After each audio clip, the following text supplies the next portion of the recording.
Siguiendo con las ponencias que dan contenido a la 11ª jornada de Historia de Baena y su comarca, tenemos el placer de presentar a don José Antonio Morena López, persona conocida del gran público de Baena y la comarca, al que damos la bienvenida. Don José Antonio Morena posee un vasto currículum y una dilatada trayectoria profesional, de la que solamente daré, a modo de introducción, unas breves pinceladas con el fin de no excederme en mi cometido. Don José Antonio Morena es licenciado en Filosofía y Letras por la Universidad de Córdoba y doctor por las Universidades de Córdoba, Málaga, Huelva y Pablo de Olavide de Sevilla, con la tesis doctoral titulada Arquitectura, Iconografía y Culto en el Santuario Ibero-Romano de Torreparedones, Baena, Córdoba, dirigida por el profesor don Ángel Ventura Villanueva en el año 2017. Ha trabajado distintas líneas de investigación, entre las que podemos destacar las que están relacionadas con la escultura ibérica, la arquitectura ibérica y romana, la religiosidad antigua, la arqueología urbana de Baena o el poblamiento antiguo de la campiña. Como arqueólogo profesional y trabajador autónomo, ha sido director de más de una treintena de actividades arqueológicas en Córdoba, capital y su provincia, Montilla, Baena, Lucena, Cañete de las Torres, Almodóvar del Río, etc. Como arqueólogo e inspector de la Delegación Provincial de Cultura de Córdoba, supervisó entre 2000 y 2006 más de 200 actividades arqueológicas en Córdoba capital y provincia por designación de la Dirección General de Bienes Culturales de la Junta de Andalucía. Ha sido miembro, y lo es, de más de 10 proyectos de investigación que versan sobre las distintas líneas de investigación anteriormente descritas en el ámbito de la arqueología y del patrimonio, entre otros. En el campo de las publicaciones hemos de destacar que cuenta con más de 30 libros publicados, tanto en solitario como en coautoría, y a ello hemos de unir más de 80 artículos y distintas colaboraciones en distintas publicaciones. Del mismo modo, es digno de señalar o de reseñar sus más de 50 participaciones en comunicaciones, conferencias, con asistencia a congresos, cursos, seminarios, jornadas como las que nos ocupa en este caso, y de la que es un asiduo colaborador, cosa que agradecemos desde el Departamento de Geografía e Historia, queriendo dar las gracias de una manera muy especial por su continua colaboración con este y otros proyectos adscritos al Departamento de Historia. Por último, hemos de destacar las múltiples menciones y reconocimientos que a tan vasta o a tan gran carrera profesional tiene. Entre ellos podemos destacar que es miembro correspondiente de la Real Academia de Ciencias, Bellas Letras y Nobles Artes de Córdoba, miembro correspondiente del Instituto Español de Ciencias Históricas y Jurídicas, cronista oficial de Cañete de las Torres, presidente de honor de la Ilustre Asociación Cordobesa de Cronistas Oficiales, socio de honor de la Asociación Bursabolense de Arqueología, Arte e Historia de Bujalance, insignia de oro de la Asociación Provincial de Museos Locales de Córdoba, insignia de plata de la Delegación Cordobesa de Asociación Española de Amigos de los Castillos o el Premio Juan Bernier de Arqueología 2019 de la Asociación Arte, Arqueología e Historia de Córdoba. Actualmente es el director del Parque Arqueológico de Torreparedones, en Baena, y hoy nos trae una comunicación titulada Evidencias arqueológicas de un segundo santuario íbero-romano en Torreparedones, los esbotos zoomorfos con representaciones equinas. Sin más, doy paso a don José Antonio Morena López, no sin antes reiterar nuestro agradecimiento por su presencia en esta jornada y en esta casa que él sabe que es la suya. Muchas gracias. En primer lugar, quiero agradecer a los organizadores de estas 11ª jornadas de Historia de Baena y su comarca, que ya se han consolidado plenamente, la invitación a participar en las mismas, lo que hago con mucho gusto, y van ya unas cuantas, casi todas, pues me dan la oportunidad de ofrecer a la ciudadanía nuevos datos de esa joya arqueológica cada vez más importante y más apreciada, que es el Parque Arqueológico de Torreparedones. Sobre este tema concreto del que voy a hablar, he presentado ya un estudio minucioso para su publicación en una revista especializada, pero también es importante que de un modo resumido llegue a todo el pueblo de Baena a través de estas jornadas que son retransmitidas por los medios de comunicación locales. Antes de comenzar con la conferencia propiamente dicha, sobre la más que probable existencia de un segundo santuario ibero-romano en Torreparedones, vamos a situarnos en el contexto histórico y arqueológico del lugar, señalando someramente los descubrimientos más relevantes de los últimos 15 años de investigaciones recientes. Bien, todos conocemos que Torreperdones se encuentra en la provincia de Córdoba y más concretamente en la zona de la Campiña Oriental, entre los términos municipales de Baena y Castro del Río, muy próximo al límite administrativo con la provincia de Jaén. En esta fotografía aérea se puede apreciar el asentamiento con su muralla de 1,5 kilómetros de perímetro que adopta una forma triangular y que engloba una superficie de 10,5 hectáreas, de las que tan solo se han excavado hasta ahora un 10%. Muy brevemente, como síntesis histórica, decir que la primera ocupación del sitio la tenemos constatada en el Neolítico final, en torno al 3200 a.C., que durante el segundo milenio hemos documentado una fase de abandono, de un cierto despoblamiento, que durante el periodo orientalizante, en torno al siglo VII, es cuando se construye el ópidum, cuando la población del entorno se agrupa en la meseta de este destacado cerro y se rodea de esa muralla defensiva.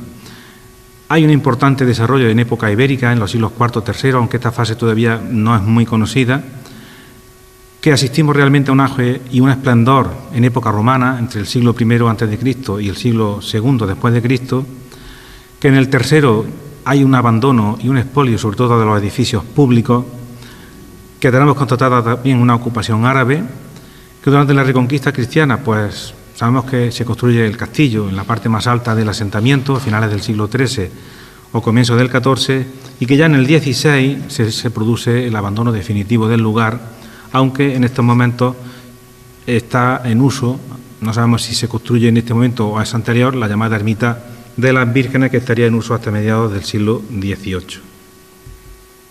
Un hito en la historia del yacimiento lo marcó el proyecto sistemático desarrollado entre 1987 y 1992 por un equipo de arqueólogos de 3 universidades, la Complutense de Madrid, la de Córdoba y la Británica de Oxford, interviniéndose en la muralla sur, en el santuario iberorromano meridional, porque ya habrá que empezar a distinguir entre el meridional y el oriental. También se intervino en la puerta oriental y en un sector intramuros. Pero el impulso definitivo lo daría el Ayuntamiento de Baena a partir del año 2005 con el fin de crear un parque arqueológico para incrementar el potencial turístico del municipio. Se redactó un plan director, se compraron los terrenos que ocupaban el yacimiento, la fuente de la Romana declarada BIC y también terrenos para construir el centro de recepción de visitantes. Se procedió al vallado de los nuevos terrenos, se iniciaron las excavaciones con sus correspondientes restauraciones y puestas en valor. Los resultados de todos estos trabajos se han ido dando a conocer en congresos, jornadas, reuniones científicas, publicándose en revistas especializadas, monografías, etc. La difusión del yacimiento se ha reforzado con la organización de actividades lúdicas, con teatralizaciones históricas y con aplicaciones para dispositivos móviles. Importante destacar para toda esta labor de investigación y difusión del yacimiento el convenio firmado por el Ayuntamiento de Baena y la Universidad de Córdoba, en el que participan profesores de distintas áreas, como Carlos Márquez, Ángel Ventura, Antonio Monterroso, David Ojeda o Ricardo Córdoba, entre otros.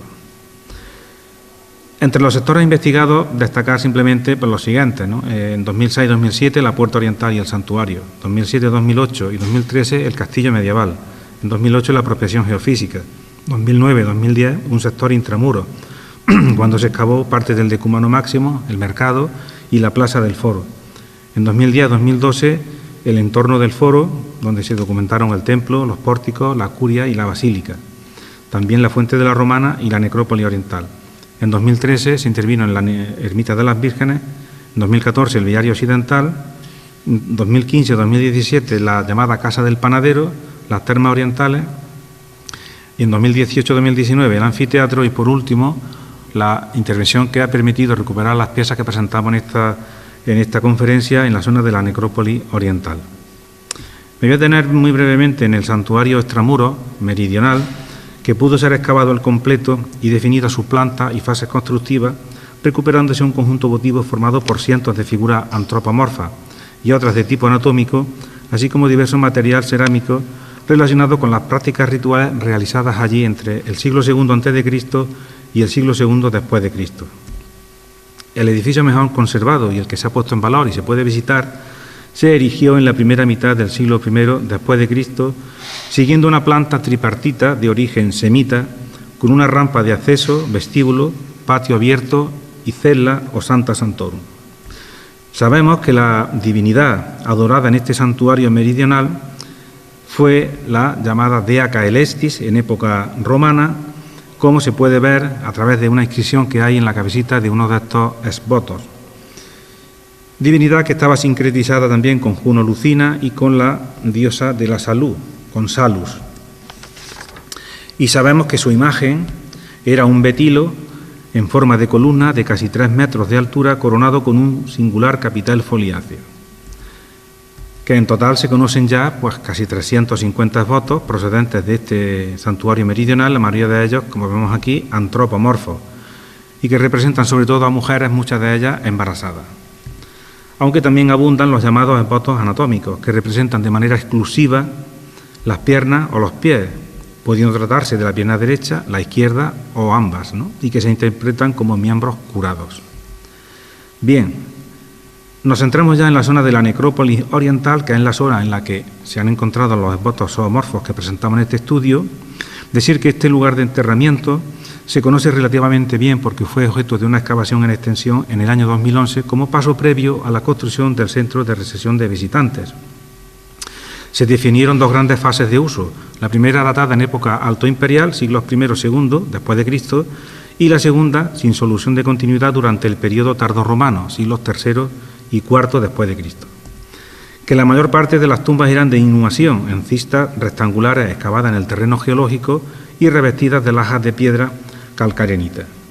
Pero destacan varios mausoleos subterráneos que disponían de nichos en las paredes para colocar las urnas cinerarias de cerámica con decoración pintada en color rojo, como esta que se ve en la imagen, o también cajas de piedra que contenían los restos cremados de los difuntos. Aunque aún no sabemos, aún desconocemos qué relación puede existir entre lo que es la necrópolis romana propiamente dicha y el posible santuario que creemos se encuentra en esta misma zona. En esta fotografía aérea se puede apreciar la zona del centro de recepción de visitantes, con esa línea blanca que marca ese rectángulo, que fue la propiedad adquirida por el ayuntamiento para la construcción de este edificio, y ahí aparecen señalados los 3 sectores que fueron objeto de la intervención arqueológica de urgencia, el sector 1, el sector 2 y el sector 3. Tuvimos conocimiento de que se habían practicado algunos movimientos de tierra clandestinos y, advertida la Delegación Provincial de Cultura, se pudo llevar a cabo una excavación arqueológica por vía de urgencia para determinar posibles afecciones al patrimonio. Suponíamos que estos restos debían estar relacionados con esa gran necrópolis romana que allí se localiza. Decir también que la excavación se pudo realizar gracias a las facilidades que nos dio el propietario de esos terrenos, puesto que se encuentran, como se puede ver en la imagen, fuera de la propiedad municipal. En los 3 sondeos fueron positivos. El sondeo 2 y el sondeo 3 ofrecieron datos relacionados con la necrópolis romana y el sondeo 1 con un posible lugar de culto ibero-romano. En el sondeo 3 se pudo documentar una tumba de incineración individual compuesta por un gran sillar de calcarenita en cuyo interior se había colocado una urna de piedra a la que le faltaban la tapadera y tampoco quedaban restos de las cenizas del difunto o difunta que allí se había enterrado. Justo al lado estaba el ajuar funerario, consistente en un cuenco de cerámica, una urna pintada de tradición indígena y un ungüentario de vidrio que permitió fechar el enterramiento en el siglo I después de Cristo. En el sondeo 2 se excavó una tumba monumental hipogea, esto es subterránea, al menos en parte, de la que solo quedaba la cámara inferior de planta cuadrangular y construida con grandes sillares de piedra calcarenita en fábrica de Opus Quadratum. Esta tumba estaba saqueada de antiguo y removida recientemente, de modo que tanto las urnas cinerarias como sus ajuares habían sido expoliados, a excepción tan solo de un cuenco de cerámica. Cabe destacar la existencia de una especie de cornisa, una especie de repisa más bien, que recorría las paredes de esta cámara aproximadamente a 1 metro de altura y que servía para colocar las urnas de los difuntos. El mismo sistema que también tenía el mausoleo de los Pompeyos, de la necrópolis norte y también de otra tumba monumental que pudimos excavar en el año 2014. Bien, y centrándonos en lo que es el sondeo 1, que es el que nos interesa realmente, pues decir que aquí, bueno, esperábamos documentar otra tumba romana. De hecho, en el año 2011 ya tenemos un antecedente, y es que aquí se recuperó en esta zona una lápida funeraria de un matrimonio romano. Además, se advertía en superficie la presencia de una losa que creíamos que era, bueno, pues la cubierta de una tumba romana. Pero saltó la sorpresa y conforme fue avanzando la excavación, pues vimos que la losa, la supuesta losa, no era tal, sino que era un gran bloque de piedra, que se ve ahí en la imagen, similar a los que vemos en los recintos fortificados o torres que hay en el entorno del yacimiento de Torrepardones, como el Albaya, como Piedras de Jilica, el Castellar, pero que está aislado realmente y no sabemos exactamente a qué obedece. Junto a este gran bloque de piedra había otros más pequeños, algunos con restos de talla, uno de ellos fragmentado, posiblemente perteneciente a un sitio funerario o a un altar. En un estrato de los pocos que realmente ofreció la excavación, pudimos recuperar una serie de cerámicas, de fragmentos de cerámica de pasta gris, otras pintadas de tradición ibérica, pero sobre todo cerámica romana, comunes, terra sigillata, cerámica de paredes finas, algunas lucernas y también fragmentos de vidrio. En este estrato es donde aparecieron estos 7 exvotos tallados en piedra, número que realmente es escaso, sin duda, para poder extraer conclusiones significativas.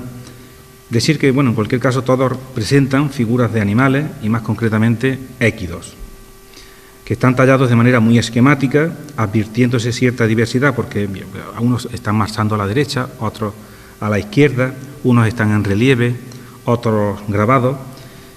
Están tallados en piedras calizas locales, son de pequeñas dimensiones, realmente, bueno, con una altura que oscila entre 15 y 20 centímetros y una longitud entre 20 y 25, con un grosor de 5 centímetros. Es un material no solamente barato por encontrarse en la zona, sino que además es fácil de trabajar, ¿no? Son calizas muy blandas que probablemente se mojarían para facilitar no solo su rebaje, sino también su pulimento. Bien, en la provincia de Córdoba se conocen una serie de piezas similares, aunque todas presentan un mismo problema, y es que carecen de contexto arqueológico, o se trata de hallazgos fortuitos, a excepción tan solo de uno de los esvotos que encontramos en la campaña de 2007 en el Santuario Meridional. Tenemos el caso, por ejemplo, de esta placa de la Camorra de las Cabezuelas, en Santaella, que tiene la particularidad de tener en las dos caras grabado la silueta de un caballo. Tenemos esta pieza que se encontró en el Cañuelo, en Fuente Tójar. Tenemos el caso de Luque, el famoso caso de la mesa de Luque, donde se han encontrado más de 80 placas que se conservan en varias colecciones particulares y otra parte está en el Museo Arqueológico de Sevilla, y que, bueno, la verdad es que de este sitio pues lo que no conocemos es el contexto, ni tenemos datos algunos de si quedan restos de muros, ni nada de nada. Y luego tenemos el caso, por la propia Baena, del esvoto que ven arriba, que encontramos en el año 2007, que es realmente un único, es una cosa extrañísima, porque de los 350 esvotos que están catalogados, solamente uno es zoomorfo. Y muchas veces he pensado que el fiel que llevó allí se equivocó de santuario, tenía que haber ido al otro, porque parece ser además que los dos estaban funcionando en el mismo tiempo. Y luego está el otro esvoto que ven abajo, que procede de un hallazgo casual, que estaba en una colección particular aquí en Baena, y que procedía del cortijo de las Añoras. Este es un cortijo que linda con el cortijo de las Vírgenes. Y realmente yo creo que procede del mismo sitio del que hemos encontrado nosotros estos 7 esvotos. Este no sabemos si se lo encontraríamos bien plantando los olivos con motivo de las faenas agrícolas, pero casi seguro que procede del mismo sitio. Bien, claro, hay otros paralelos fuera de la provincia de Córdoba, aunque no son, insisto, no son muy frecuentes este tipo de esvotos. El santuario más conocido, pues quizás sea el del Cigarralejo, en Mula, en Murcia, donde aquí abundan sobre todo los esvotos zoomorfos y al contrario hay muy pocos que son antropomorfos. Tienen una cierta calidad técnica, como se puede ver en la fotografía, muchos son en bulto redondo, tienen representados los arreos. Y luego tenemos tenido otro caso muy importante, que es el de Pinos Puente, en Granada.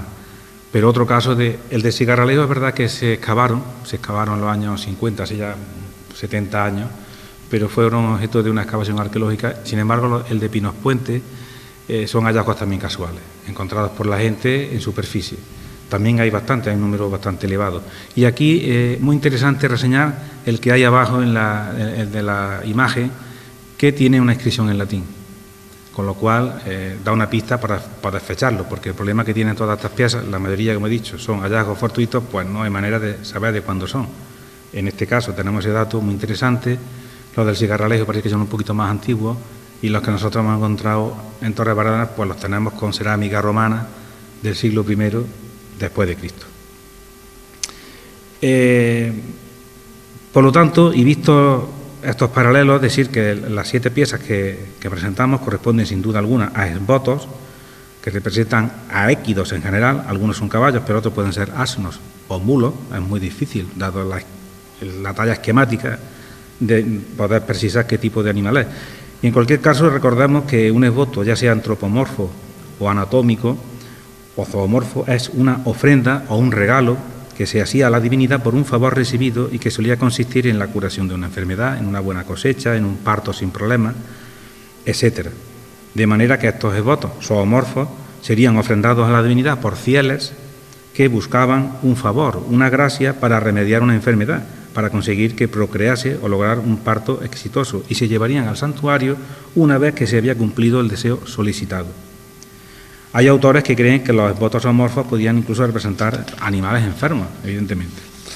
En algunos casos de esbotos del Cigarralejo y de Luque aparecen varios animales representados en la misma placa. Puede haber está la yegua, está el potro, lo que parece apuntar a la idea de procreación.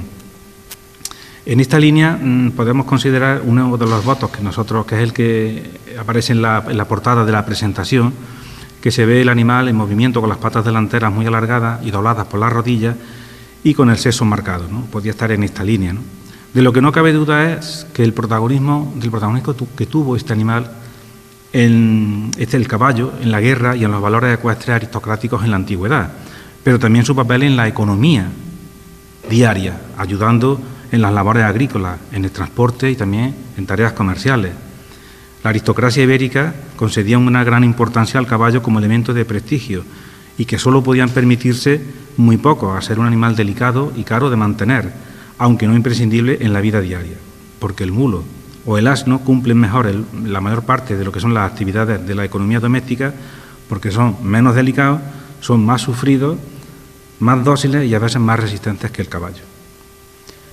Algunos investigadores lo que han tratado de ver en el caballo pues es una divinidad o incluso un numen protector destinado a su cuidado, una divinidad de carácter fecundante, pero no se trataría de un dios caballo, como algunos quieren ver, sino que esa deidad sería antropomorfa, la imagen de esa divinidad. Y esta deidad podía encontrarse en algunos relieves que aparecen en la zona de Levante, en sureste, en la Alta Andalucía, conocidos como relieves del señor o domador de caballos, como este que pongo aquí, de Mogón, de la provincia de Jaén, ¿no? Donde aparece un personaje central flanqueado a veces por 2 o incluso 4 caballos. Esta divinidad además sería similar a la Epona del mundo celta, que era la diosa de los caballos, de la fertilidad y de la naturaleza, asociada con el agua y con la curación, una divinidad doméstica que presidía la cría de los caballos. Por cierto que el nombre de Epona viene de la palabra celta epos, que significa caballo. Curiosamente, y no lejos de Baena, en concreto de la localidad de Andújar, ahí muestro la imagen, está constatado el culto a esta diosa Epona. Apareció un altar que se fecha a finales del siglo I después de Cristo, comienzos del II después de Cristo, y en el que aparece un caballo, un mulo, la verdad es que es difícil de poder determinarlo, y con una inscripción en la que un tal Satrius, posiblemente un criador de caballos, dedicó dicho altar a Epona. Bien, de todo lo dicho y en relación a las placas de piedra con équidos de Torrebaradas, se puede concluir que son esbotos depositados en un santuario consagrado a una divinidad protectora y sanadora de estos animales, que favorecía al mismo tiempo su reproducción. Yo no creo que se trate de un taller, ni de un almacén, ni de un vertedero. Y aunque la excavación en sí no deparó ninguna estructura en el corte que abrimos, que se pudiera asociar a una construcción sacra, de hecho, no apareció ningún muro, ninguna favisa, ningún banco, ni nada. Lo más probable, digo, en cualquier caso, creemos que quizá a una cota superior, porque la zona está en ladera, en pendiente, y no es la más apropiada para colocar un santuario, porque no hay esa visibilidad que normalmente tienen estos edificios, ¿no? Es posible que el santuario se encuentre un poquito más arriba y las piezas, de hecho, las encontramos, muchas estaban partidas y algunas le falta un cacho, es decir, que están rodadas ladera abajo, ¿no? Decir que, bueno, a todo esto, añadir que aunque el número de votos, como ya he dicho, no es muy elevado, sí parece significativo porque aparecieron en una superficie de tan solo 23 metros cuadrados, es decir, que si en 23 metros cuadrados han encontrado 7 piezas y sabemos que el estrato en el que estaban se prolonga y sobrepasa los límites del corte, pues cabe sospechar que evidentemente hay más piezas alrededor. Como digo, la zona, aunque no sea la más apropiada, ahí en la imagen donde se marca el asterisco en amarillo, que es la parte más alta, posiblemente se encuentre el edificio de culto. Para finalizar, llamar la atención sobre la excepcionalidad que supone la documentación casi segura, o al menos muy probable, de un segundo lugar de culto en época ibero-romana ligada a este mismo asentamiento de Torrepardones. Si de por sí ya es difícil conocer un santuario, el santuario que tuvo cualquier ciudad, todas las ciudades antiguas debieron tener un santuario, como hoy día todos los pueblos y ciudades tienen una ermita, un santuario dedicado a la patrona o al patrón del pueblo. Pues no solamente en Torrepardones conocemos ya un santuario, que además es de los más importantes que hay en la península ibérica, sino que ahora, curiosamente, tenemos otro, y yo no conozco ningún otro lugar en el que se conozcan dos santuarios que además parece ser estuvieron funcionando al mismo tiempo. Bien, es cierto que habrá que esperar a que nuevas excavaciones permitan verificar cuánto estamos proponiendo, pero los datos de que disponemos apuntan en esta dirección. Nada más y muchas gracias.